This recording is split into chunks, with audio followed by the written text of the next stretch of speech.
to get the weight of it and the feel of it. You see how heavy this little piece of ore is, and you understand all of the iron ore that came out of number 2 mine was shoveled by hand. You understand these guys work kind of hard. While you're looking at this piece, you'll notice the remains of a piece of a fossil. Be careful, this is heavy. This iron ore is approximately 8 times heavier than a rock its same size. And by the way, folks, this iron ore is approximately 550 million years old. Wow. I made it last week. Now, while you're having a look at that ore and while you're signing up my sheet for me, I'll get ready. In 1895, there were 6 mines and there were 3 commercial beds of ore. Now, the upper beds of ore were easily accessible from the surface, so the early mining was surface mining, and the only tools involved were a pickaxe and a shovel. But after about 5 years, the upper beds started to peter out. Number 1 mine, just down to the east of us, and number 5 mine up west of us closed at that time. But numbers 2, 3, 4, and 6 mines were mining the middle and lower beds of ore. And they discovered they went under the ground, and indeed underneath Conception Bay. So they put away their pickaxes, and they started to drill and blast their way underground. Our tour today will take us down into number 2 mine. We're going to travel down this white area called the main slope, and we'll stop along the way, and I'll tell you about the different types of lighting used in the mines back in those days.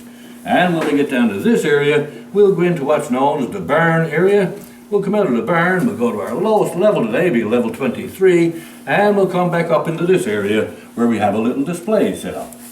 And you notice that I'm calling this white area the main slope, whereas all these other slopes travel in the same direction. Yet these are called the back slopes as they don't come to the surface. As the ore is mined, it's all filtered to the main slope, and here it's taken by our cable car system to the surface, where it's dumped onto the picking belt. I'm sure you all noticed that big pile of rock just outside of our building. Well, all that rock is waste or tailings out of number 2 mine.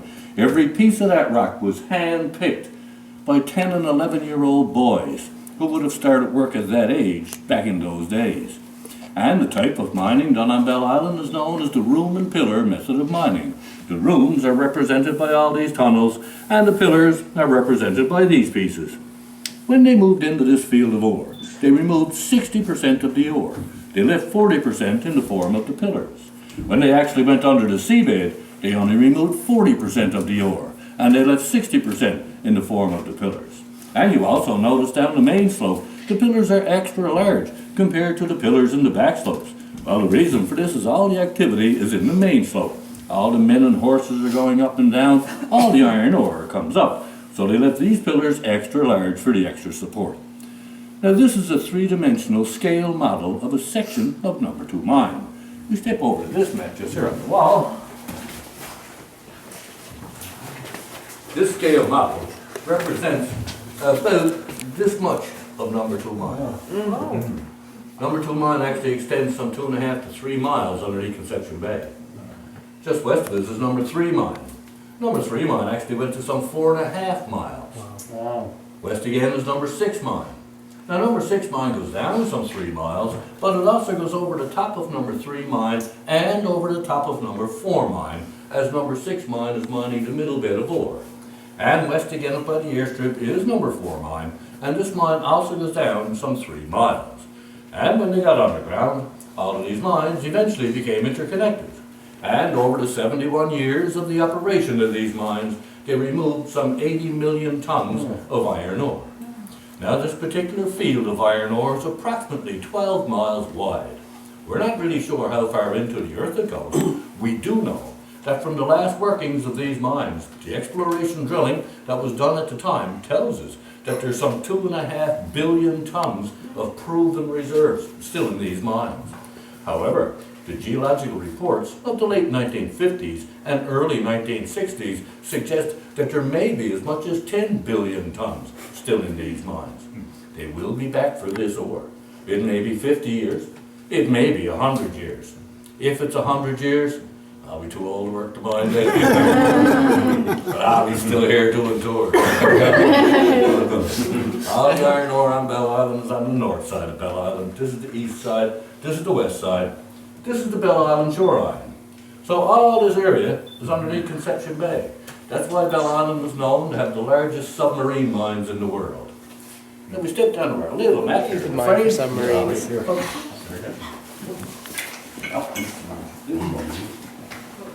Now this will give us an idea of the grade that we're about to walk. Number 2 line starts here at the surface and goes on a 10-degree grade down some 2.5 miles to its last working face. This is the bottom of the ocean, and this is the water, as you can see, the boats. We're going all the way down to about right here. 650 feet, and then a gentle walk down a 10-degree grade over a beautiful gravel slope. But coming back up that gravel slope is not going to be quite as easy. That 10-degree grade tends to turn into a pretty decent hill. That's why I need you to read this sign. Anyone who may have any heart problems, lungs, asthma, any difficulties breathing or walking whatsoever, when we're coming back up that slope, take your time. Use the handrails. If you have to stop to get your breath, do so. There'll be no one there to whip you to make you go any faster. Also, fear of enclosed areas.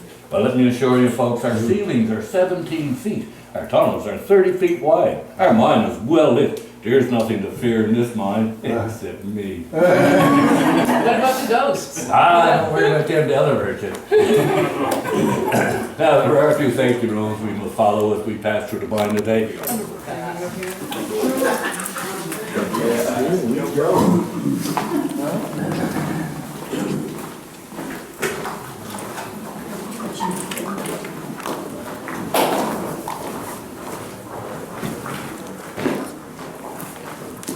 Yeah, this is mine.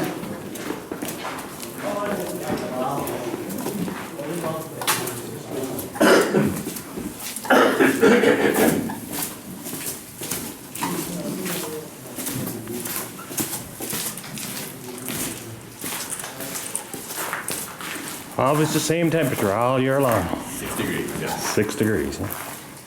Now it'll warm up here. Yeah, and as you get down further, see the fog, yeah. The humidity in that, but I was down here last February on the floor. It was 10 below outside. Wow, same temperature. 6 degrees. 6 degrees inside. Come in for a warm up. That's right.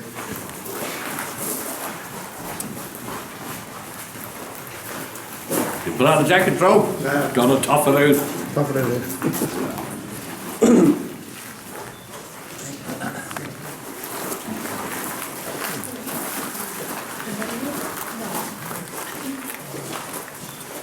Now then, folks, from here on in, this adventure is going to take us a good 45 minutes. And if we stay together, we can pretty well hold it to the 45 minutes. As you can appreciate, there'll already be another tour building upstairs.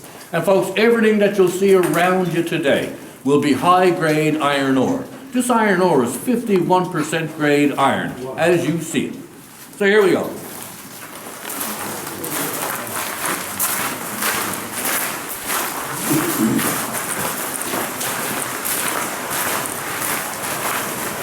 Electricity on Belle Island. And the only source of light for those early miners were the candles in the wall. Every 10 to 12 feet you'd see a hole carved in the wall like this one, and there'd be a candle in the hole in the wall. Also, the miners would wear a candle tied to their hat. But you have to remember, it's 1902, and the country of Newfoundland is not a part of the country of Canada. So the Canadian mining regulations do not apply. These men are not wearing hard hats. They're wearing their soft, everyday hat, their criff hat, their ball hat, their salt and pepper, whatever it is, and they have a candle tied to it. It's 1902. We'll move along. Now we're not going to use those candles anymore. Now we're going to use this lamp. Now this is a seal oil lamp. You fill this lamp with a cotton batting and run a wick up through the funnel, and you'll fill this lamp with seal oil. Now you tie this lamp off under that soft hat that you're wearing. It would give you light for 2.5 to 3 hours. But a miner is down for a 10-hour shift, so he would always carry a flask of seal oil in his belt, as he'd have to fill this lamp 3 or 4 times while he was down. And they used this lamp from 1903 to 1912. We'll move on. Ah, folks, time flies when you're having fun. It's 1912 now, and we're not going to use the seal oil anymore. Now we're going to use this lamp. Now, this is a carbide lamp. This lamp is in 2 pieces. You unscrew the bottom half and you'd fill it with a white calcium carbide powder. And the top half you'd fill with water.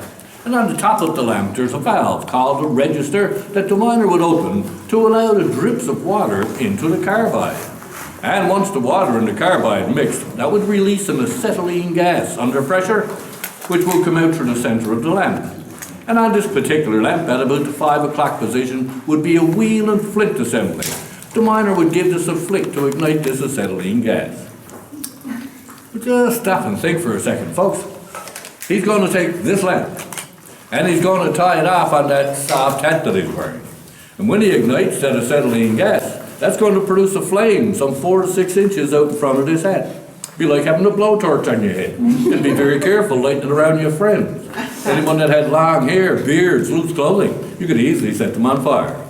Now they used this lamp from 1912 right on up through to 1935 when they came with the electric lamp that I'm wearing today with the 10-hour battery pack.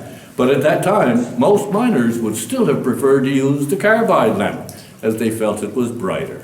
So from 1912 to 1935. We'll move on.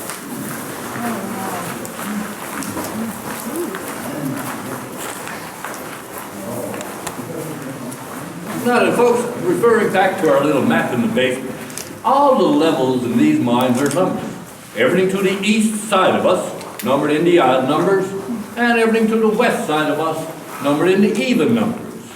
Now we've already passed levels 3, 5, and 7 on the east side, and levels 4, 6, and 8 on the west side. But you recall, they left these pillars extra large for the extra support, so those levels do not come to the main slope. When they mined out levels 3, 5, and 7, and 4, 6, and 8, they used a type of mining called stope mining, as you would mine uphill, and you'll bring the ore back downhill to come out through these levels. If I were to leave here now and go east, it would take me approximately 20 minutes. I'd come to the edge of the cliff. If I were to go to west, in 30 minutes, I'd be in number 3 main slope. I would not get lost. I would know the direction I'm traveling and the level that I'm at with these numbers on the wall. These numbers were put here by the original miners when they first opened these mines, and in the 71 years of the operation of these mines, we never had to go looking for any lost miners because they always knew where they were as well, from their own numbers on the walls. We'll move on.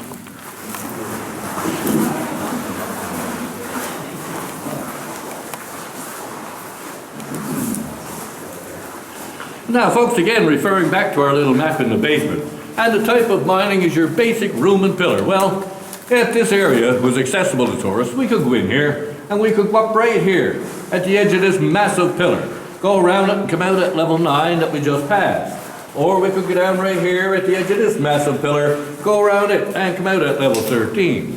We will go around a few pillars as we pass through the mine today. Now, the miners have their own language for their environment. For example, the ceiling. Well, we lay people call it the ceiling. Indeed, the miners called it the back, or the back wall. And the reason it's called the back wall, well, as you're bent over shoveling your iron ore, your back is always to it. And what we're walking on was called a foot wall. Now, the back wall and the foot wall are just 2 big layers of flat rock, and the iron ore is a 17-foot seam in between. And they took the full height of the seam, so that the iron ore starts up here at the back wall. And no trouble to tell the difference. The rock is blue and the iron ore is red. And it comes down 17 feet to the foot wall, which again is blue. And the iron ore certainly is still red. But you remember our boys up on the picking belt, picking the waste. But again, there's no trouble to tell the iron ore, always nice and smooth. But look at the rough piece here in the middle. This is the rock or the waste or the tailings that those boys are picking. And the sides of the mine are called the ribs. And if you look at them, sharp edges like they are, they look like ribs. But if you line up the ribs from the east side, down approximately 30 feet to the west side, you'll notice that they line up. Well, what it tells you is the grain of the ore on Bell Island is laid down in a west-northwesterly direction. We mine in a northwesterly direction. So the type of blasting that was done on Bell Island was often referred to as fracture blasting, as you would fracture the ore away from the ribs. Now this ore tends to break out in squared chunks, So the local miners would have called these blasts square breaks. Any questions so far? Yes? Were there any people killed down in the mine? There were quite a number killed, and I will tell you that a little further on. Anyone else? Well, folks, I got a question for you guys. Anyone here happen to be into watching these scary type movies like Screamers, that sort of thing? No? If you should happen to see Screamers 2 being advertised, it's not a great movie, but go in and have a look at it, because 75% of Screamers 2 was done in an underground sequence, and right now you're standing in the set of Screamers 2. So it was all done right here. Now we're going to move down the mine and we'll go west into level 16. Mind your step as you go.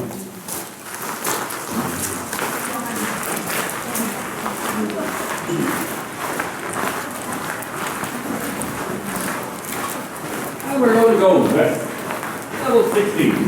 Mind your step, folks. We'll hang on here. Don't tell me get everybody. We'll come back up that way, folks.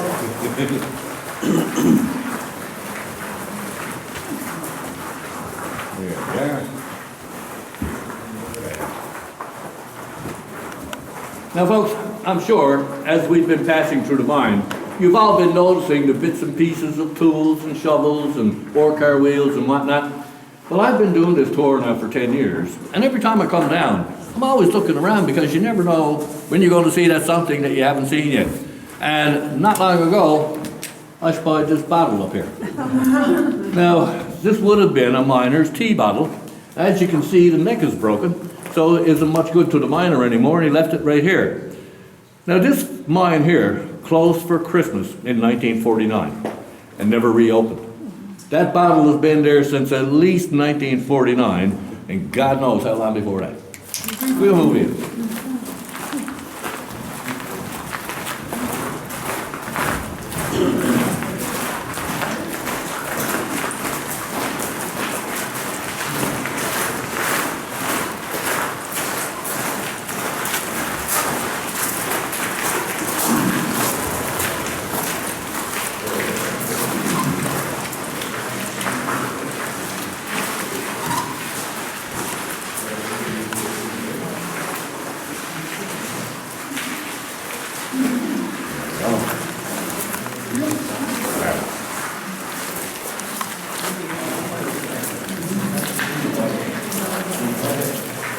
Now, folks, this is an original feed box from number 2 mine. Now, I can tell you it's original because it's made of concrete. If it was made of wood, it would have deteriorated by now. And the reason it's made of concrete is to keep the rats out of the horse's feed. But believe it or not, even the rats have a job to do in these mines. You have animals down underground, you're going to have feed wasted around. Well, the rats will clean that up for you. And when the men would sit down to lunch, there was no such thing as going to the mine dry and washing up your hands and sitting at a nice clean table. You sat down in your working room and you took your sandwiches out in your dirty hands. You'd hold your sandwich by the corner by these fingers, and you'd eat your way down to those fingers and you'd throw the rest away. Well, the rats would clean that up for you too. But the most important job the rats had, they were your early warning system. You'd be in your room working away. The rats would be scurrying about your feet. They wouldn't bother you, you wouldn't bother them. But all of a sudden you notice, oh, the rats are leaving. Well, you leave too, because the rats have already sensed the danger. They know that it's about to be a cave-in or a fall of ground, and they're moving out of the danger area. The miners always kept their eyes on the rats, and you'd be surprised how often the rats actually led men to safety.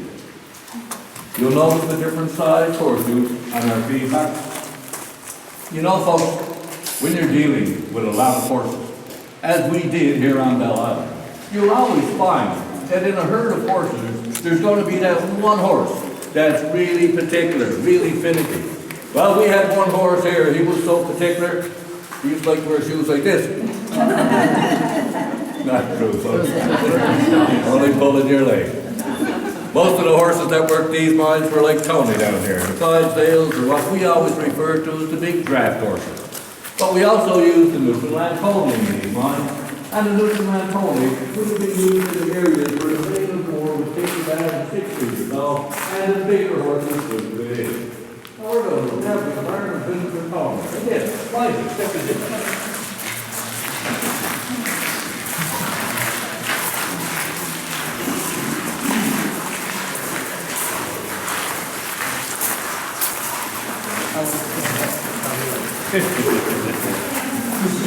He's a good horse now, I'll tell you.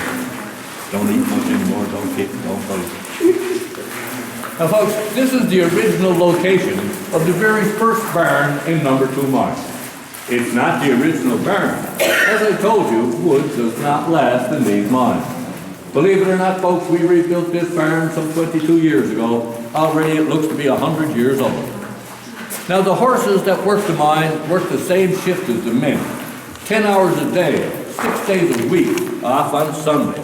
The only difference is, at the end of the shift, the miners would go to the surface and go home, whereas the horses will come to the barn.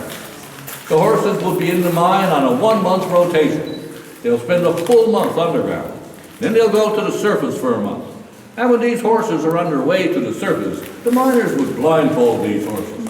So every day at the surface, you'd remove so much of the blindfold, and you'll gradually bring these horses back to the light of day. Now these horses did not haul any iron ore uphill. They would haul the empty ore cars into the working face, and they would haul the full ore cars back out to the main slope. Our cable car system took everything up the hill. Now the people who worked the barn, you remember, our 10 and 11-year-old boys are up on the picking mill. Well, our 12 and 13-year-old boys worked the barn.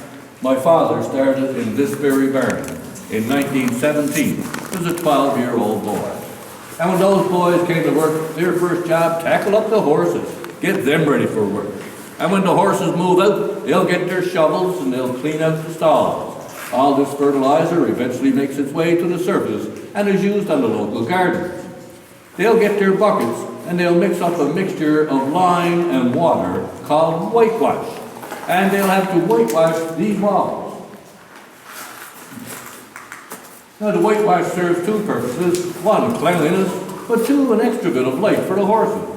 And at the end of the shift, when the horses would come back, these boys will strip the harness from the horses, they'll rub them down, feed them, water them, cover them with blankets, and put them in their stalls. And they'll hang a tarpaulin from this rib to this rib, so that the body heat of the horses would actually keep the barn warm. And somewhere along that 10-hour day that those boys are working, they're going to get a half an hour or so to themselves. You'll notice their names on the wall. Names, initials, marks. Some of the earliest forms of graffiti. You heard me earlier refer to this horse as Tony. When you get a chance to look around the museum again, and maybe some of you have already noticed it, there's a little trophy dedicated to a horse named Tony. Tony was a 3-year-old when he came into these mines, worked 17 years underground, and went to the surface as a 20-year-old and was put out to pasture and got 5 good years retirement. 25 is very good for a horse. Now, this is an excellent place to get a group picture for yourselves, for your later on in your photo albums and whatnot. And while you're getting your picture, I'm going to move out to the main slope. I have a light switch out there. I'm going to turn off the lights in this room. Now the lights will remain on in the main slope, and you'll see me out there with my trusty flashlight and with my trusty headlamp. I just want to give you an idea of what it was like for those early miners, trying to do a day's work down here in the dark with nothing but a simple candle or a seal oil lamp to light your way. So get in there and have a picture with Tony, and I'll put you in the dark. Let's have a picture with Tony.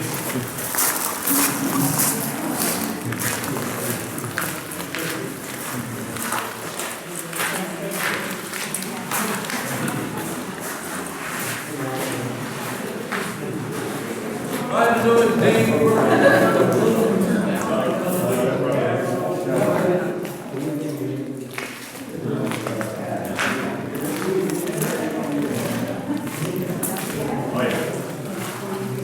Now the folks, I've got the light switch turned back on. It does take a little while for all the lights to come back on. But when you're ready, you can start moving this way.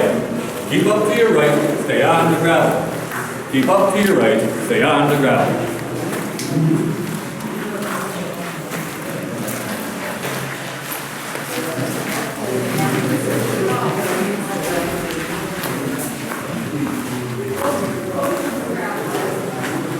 See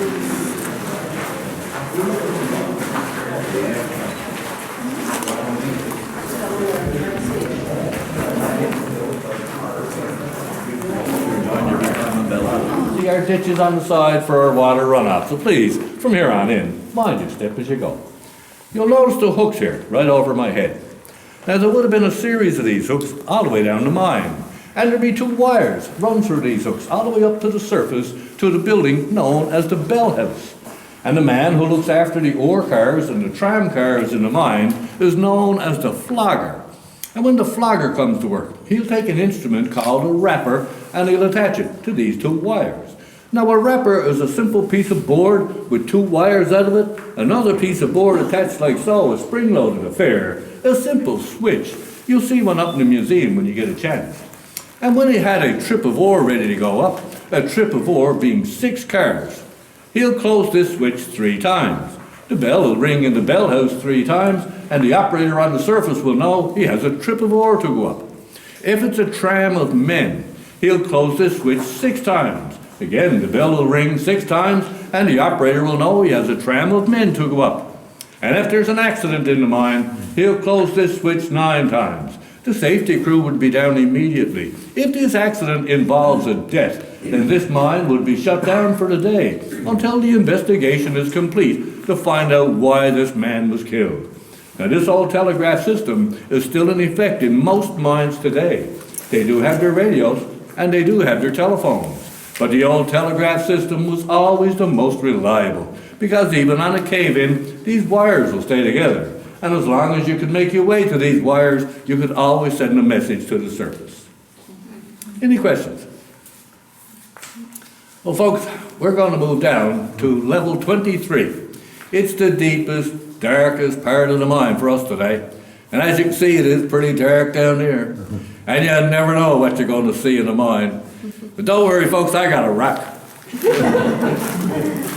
Now then, folks, there are 247 levels in number 2 mine.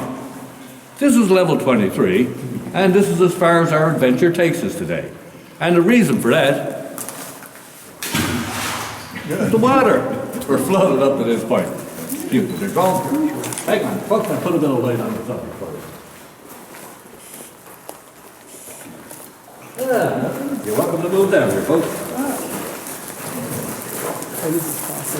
Now you remember, from our ceiling or our back wall, which is just right here, to our floor or our foot wall is 17 feet. So what you have here is a 17-foot tube of water that runs some 2.5 miles.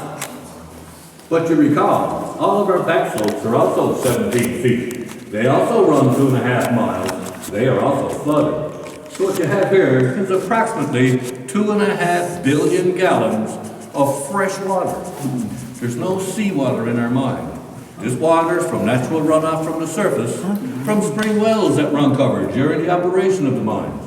While these mines were in operation, they always had to be pumped. And when they closed these mines in 1966, they also shut down the pumps, and 3 years later, the water is here. This is high up that the water comes. From here, it filters out through the cliffs and drifts into the ocean. You'll notice our little marker buoy out here.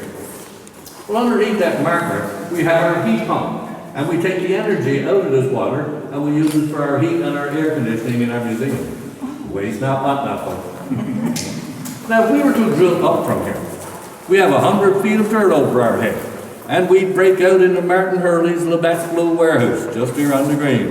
Let's go. Exactly where we are. If we were to get down to our last working face, some 2.5 miles away, we'd have 1,800 feet of dirt over our head, and some 400 to 500 feet of Conception Bay water. You'll notice the pattern on our ceiling. Now this is caused by wave action. Some 550 million years ago, I was only a little fella then, Bell Island and the Conception Bay area were covered by a shallow sea, and sedimentary action over the years laid down shale and sandstone, and indeed our hematite iron ore, and it also left us with this beautiful ceiling. At that time, we were connected to North Africa. Continental drift of the Earth's tectonic plates over that 550 million years slowly moved us over to this part of the world. And a couple of earthquakes later put us up into the sunshine, and they discovered the iron ore. Well, they mined it for 71 years. They closed these mines in 1966. We reopened them some 20 years ago. We mine tourists now. Still work is a lot easier. And I'll tell you folks, it's a good bit more fun. Now folks, before we move up a little bit, I have to tell you this. I was doing this tour last year, and I had a pretty good group like I have today. And one of the group was a 10-year-old boy. And coming down that main slope, that 10-year-old boy had asked me some really good questions already. And when we got here, and I told those folks, as I just told you, that 550 million years ago, we were a part of North Africa, up went his hand. And I said, yes, you have a question. Yes, he said, with a real serious look on his face, he said, does that mean that all those folks over in North Africa speak Nupi? Of course they do. Everybody speaks Nupi. I have a question. The ceiling here, Yes? there's a big crack in it? Yes. That was like that in 1902, girl. Oh, yeah, okay. When they first cleaned down the ceilings here.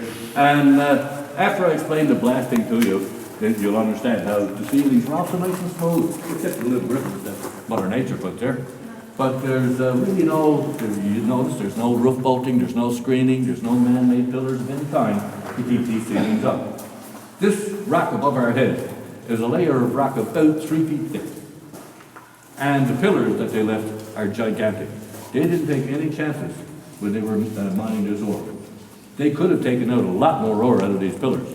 And you may have had a few more accidents and killed a few more men.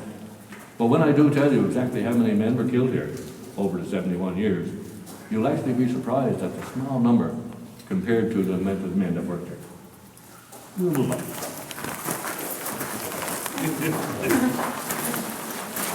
Now, before we go up too far, folks, I would like to direct your attention to this bit of white paint here on this rib. In the early days, when the first few miners were being killed in these mines, their friends would paint a white cross on the rib in the area of the accident. There were 2 white crosses here.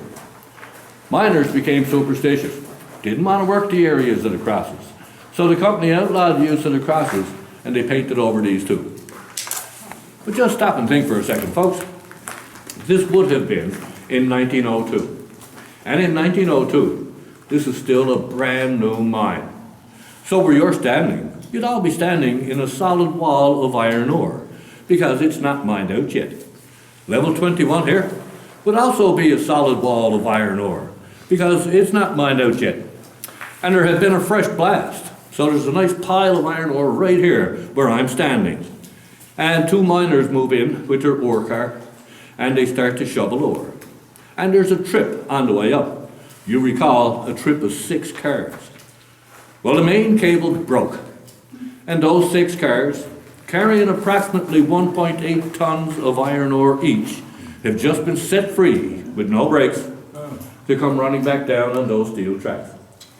Just have a look, folks. How long do you think it would take for those cars to reach this point? Only a matter of seconds. And where are these 2 men going?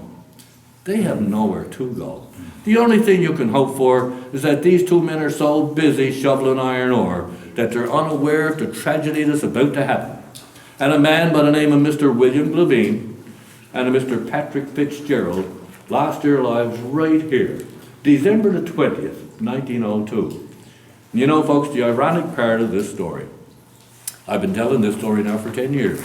And last year, August, I was checking in some people at the main desk, getting ready to do a tour, and these 4 ladies came in, and during the conversation, they told me that their great-grandfather had been killed in these mines. And I asked them, well, who's your great-grandfather? And they told me, Patrick Fitzgerald. And I said, well, when we go down in the mine, I'll show you where he was killed. And certainly when we got to this point, and I told them the same story as I just told you, and they had a little cry, and they took their pictures. And then they told me that their grandfather was Patrick Fitzgerald's son. Now, Patrick Fitzgerald's wife was home pregnant on her firstborn when Patrick Fitzgerald, a young man, was killed right here. But that young man, that grandfather, that boy, when he grew up to be a man and got married, Between him and his wife, they produced 18 children. Wow.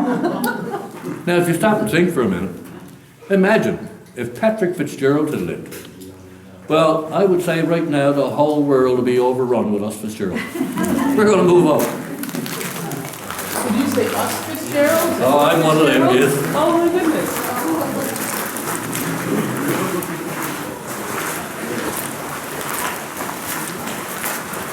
And we're going to go east. Level 19. Mind this step, folks.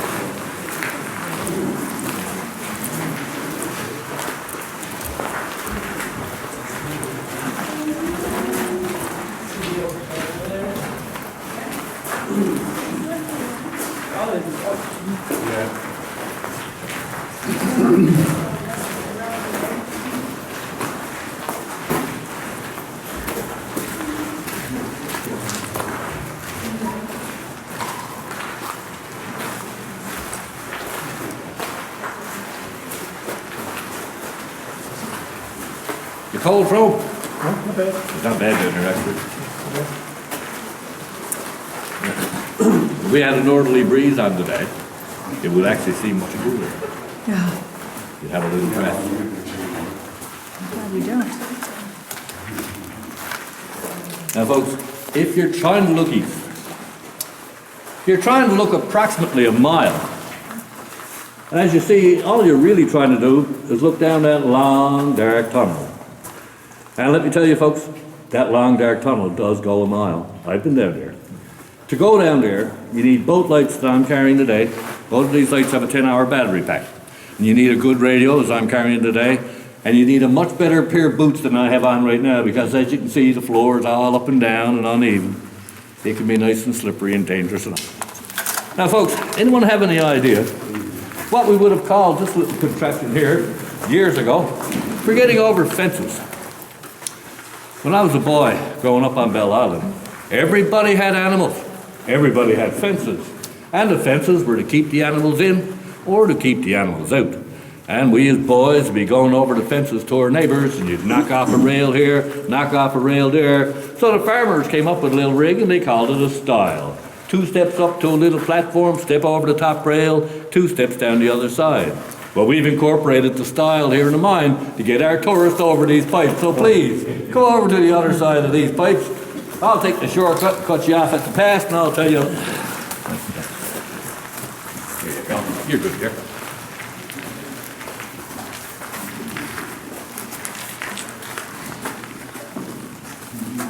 Be careful on those pipes, girl, you don't slip. Now, the drills in these mines worked under compressed air, this pipe, and water, this pipe. Now the compressed air, naturally, will turn the drill bit. And the water would go through the center of the drill stems and would act as a coolant and a lubricant for the drill bit. It'll also keep the hole flush so that the drill stem won't get jammed.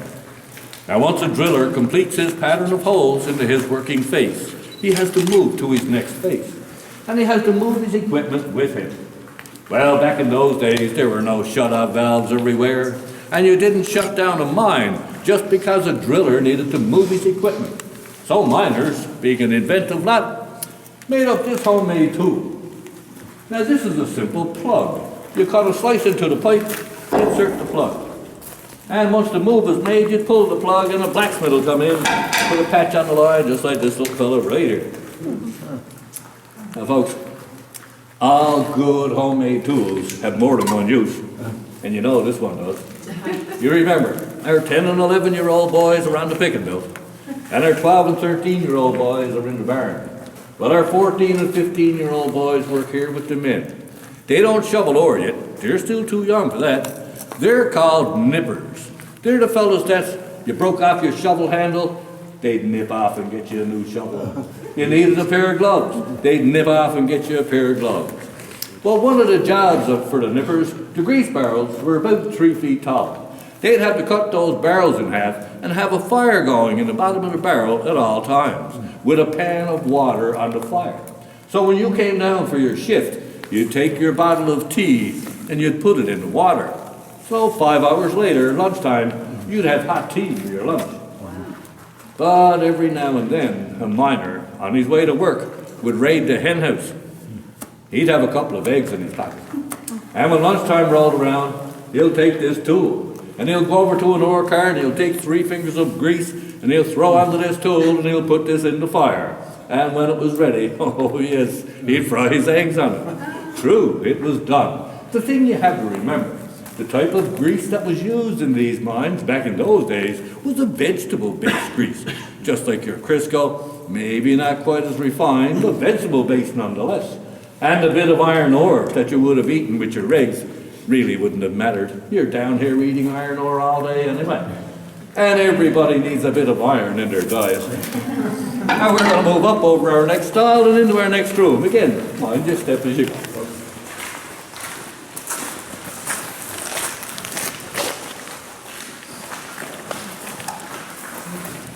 Well then folks, so far, we've discussed the mines and the mining operations. But now we're going to talk about some of the men who actually worked in these mines. This is Mr. Vince Dalton. Vince was a driller in these mines. Now when Vince and his partner, known as the Chucker, would set up for work, they would set up in the middle of their working face. And their first holes will be 5 feet deep, and they will drill in a V pattern.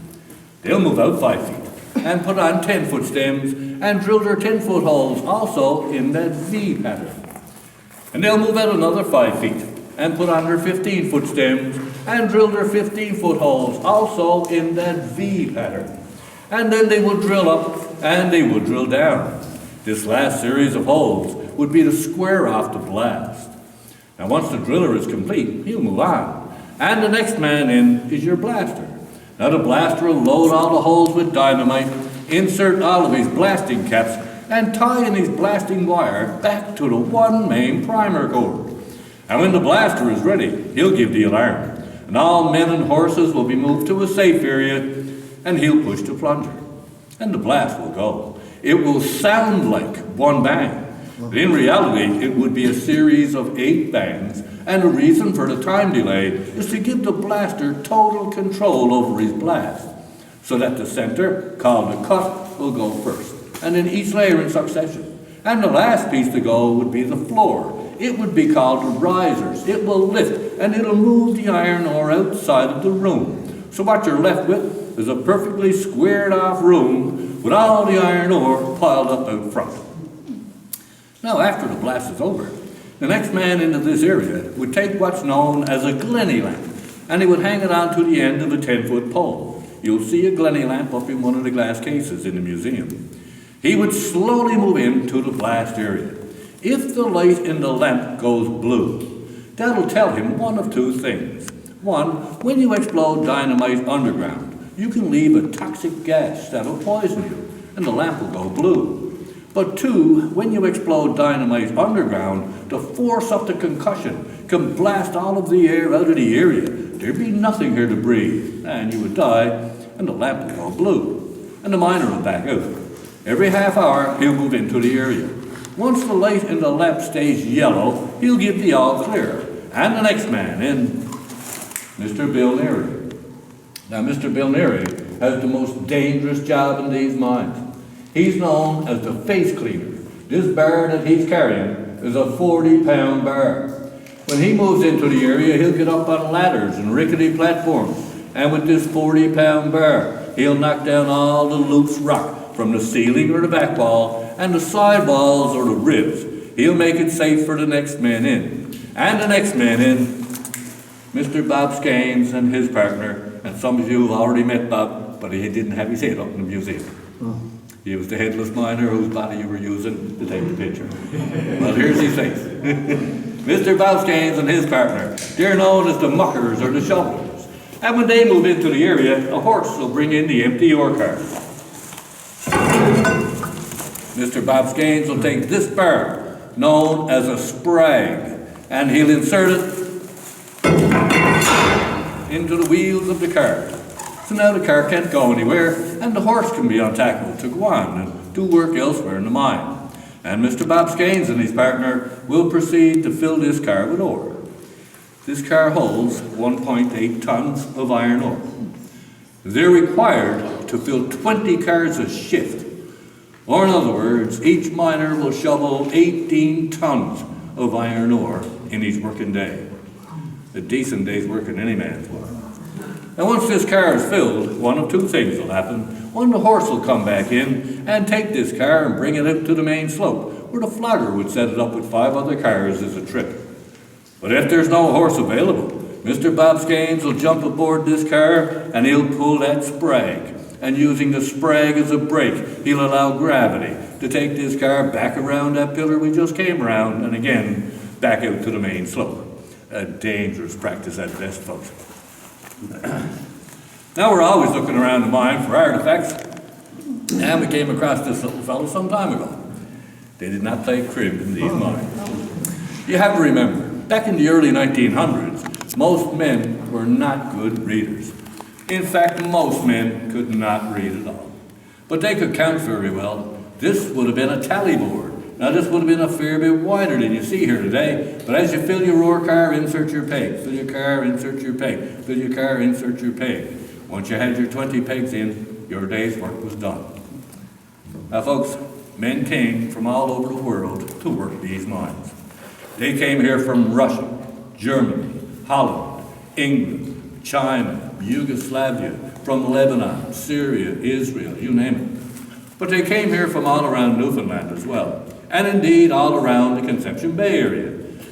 Men who would come here from the Conception Bay area would come here Sunday night, spend their 6 days on Bell Island, and go home again Saturday evening. And when those men would come to work on Friday, instead of filling 20 cars, they'd stay on extra time. They'd fill 30 cars. So when they came to work on Saturday, they'd only have 10 cars to fill, and they could get up and get home a bit early. Now folks, you are in Newfoundland. And one thing about us Newfoundlanders, regardless of where you find us, and regardless of what the job may be, anytime something should happen out of the ordinary, for example, these extra 10 cars that these men would fill on Friday, well, there's always going to be a Newfoundlander around to tag that with a nickname. And sure enough, these extra 10 cars do have a nickname. Now, I won't tell you what it is, I'll give you a hint. Just think about it. It's Sunday night. These men from the Conception Bay area would kiss their wife goodbye and come to Bell Island. And for 6 days, take their life in their hands coming down here underground with candles, seal oil lamps on their head. Well, when those men get up Saturday afternoon and head for home, who do you think would be the first person they'd want to see? Anyone? Anyone? No, not guess. Their wife, naturally. You know why? Haven't seen her for 6 whole days, you know what I mean? So these cars got a name. But I'm not telling you what it is. We'll move on. The battery pack for the headlights and on there. Once you've had your little look, come on over here because I got a story to tell.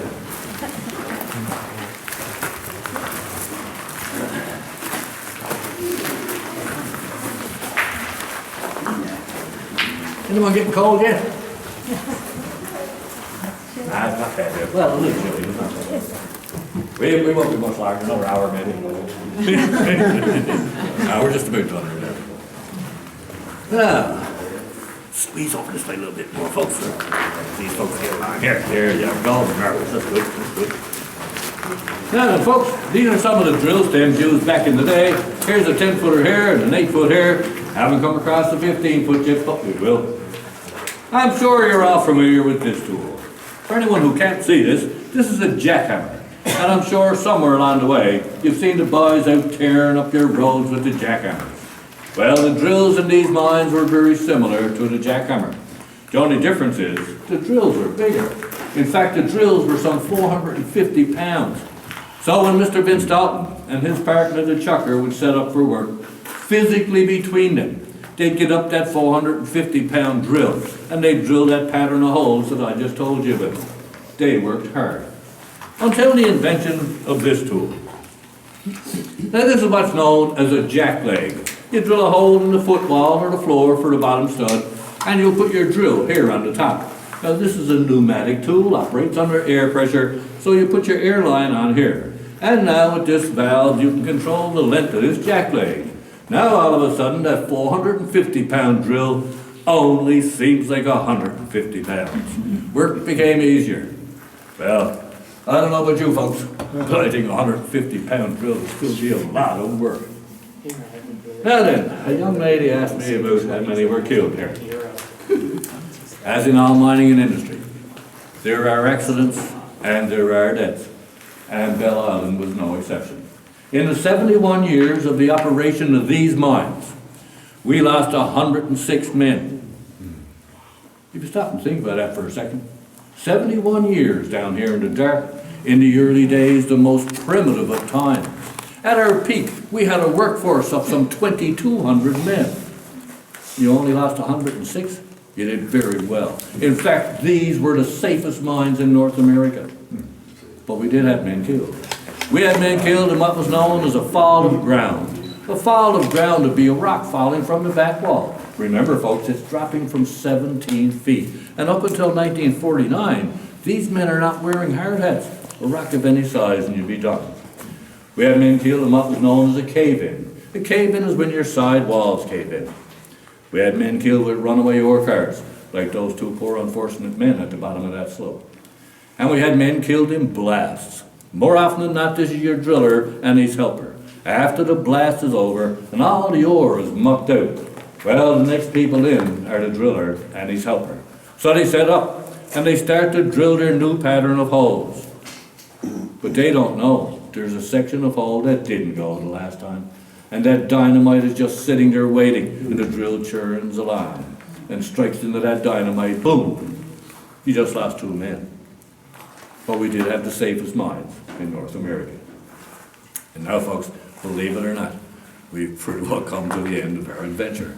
But before we go on, just a couple of little things. Just as you get into the basement, right straight ahead of you is the rack called the hat return rack. Please, put your hard hats in the hat return rack. Before you go up over the stairs to the museum, give your feet a little rub on the mat at the base of the stairs. Try to leave some of the dirt in the basement. And when you get up over the stairs to the museum, take your time, have a good look around. See if you can see any of those artifacts we discussed. Maybe drop into our gift store. See if you can locate that little box with all those beautiful pieces of iron ore. Only $2 a piece, good deal. Drop into our coffee shop, have a coffee or a sandwich. Doris makes the best sandwiches around. And when you're getting ready to leave us and go on Jerome's lovely little bus, before you go out through that last door in the porch, especially all you guys from the States, 2 things I'd love for you to do. Right on your left-hand side, there's a world map. And there's a couple pins on the desk. Pick up a pin and put in your hometown on the world map. And our guest book is there. Please, sign our guest book. Tell us who you are. Tell us where you're from. Tell us how you found out about us. Most importantly, tell us if you've enjoyed your adventure today. I know I've certainly enjoyed taking you underground and telling you a little bit about what went on in the Bell Island mines. Can I add one thing here? I'm of the impression that Doris is the sister of Loretta, who we visited in Carbonear at Shades of the Past. Okay. And if you have enjoyed yourself today, when you go home, tell all your friends. Word of mouth is our best advertisement. And if you haven't enjoyed yourself today, don't even let on you were here. Other than that, thank you very much for calling, folks. I do hope you've enjoyed yourself. I've had fun. I've had fun.